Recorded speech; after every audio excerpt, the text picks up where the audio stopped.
Hey guys, আসসালামু আলাইকুম। আমি আতিক হাসান ফ্রম ইতালি থেকে আমি আতিক হাসান। আমি আজকে যে জিনিসটা দেখাবো আপনাদের মধ্যে, আমি কিভাবে পিৎজা তৈরি করি সেটি দেখাচ্ছি। প্রথমে রুটি নিলাম, মানে পিৎজাটা নিলাম, তার উপরে দিব টমেটো সস, মানে হচ্ছে পিৎজা সুগো বা পিৎজা স্যুপ। তারপরে দিব মোসারেল্লা। আজকে যে পিৎজাটা তৈরি করতে চাচ্ছি সেটি হচ্ছে পিৎজা ফুঙ্গি, মাশরুম দিয়ে। মাশরুমকে ইতালিতে ফুঙ্গি বলে।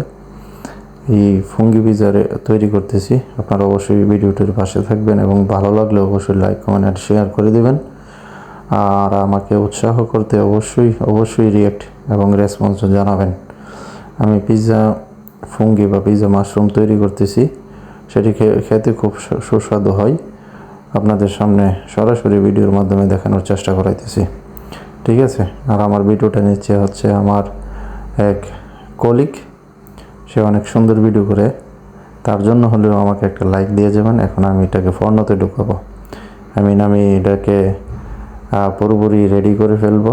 ফর্নতে ঢুকাচ্ছি এখন, ঠিক আছে। এভাবে আসলে আমি পিৎজা তৈরি করে থাকি। প্রত্যেক দিন 10 থেকে 11 ঘন্টা আমার পিৎজা বানাতে হয়।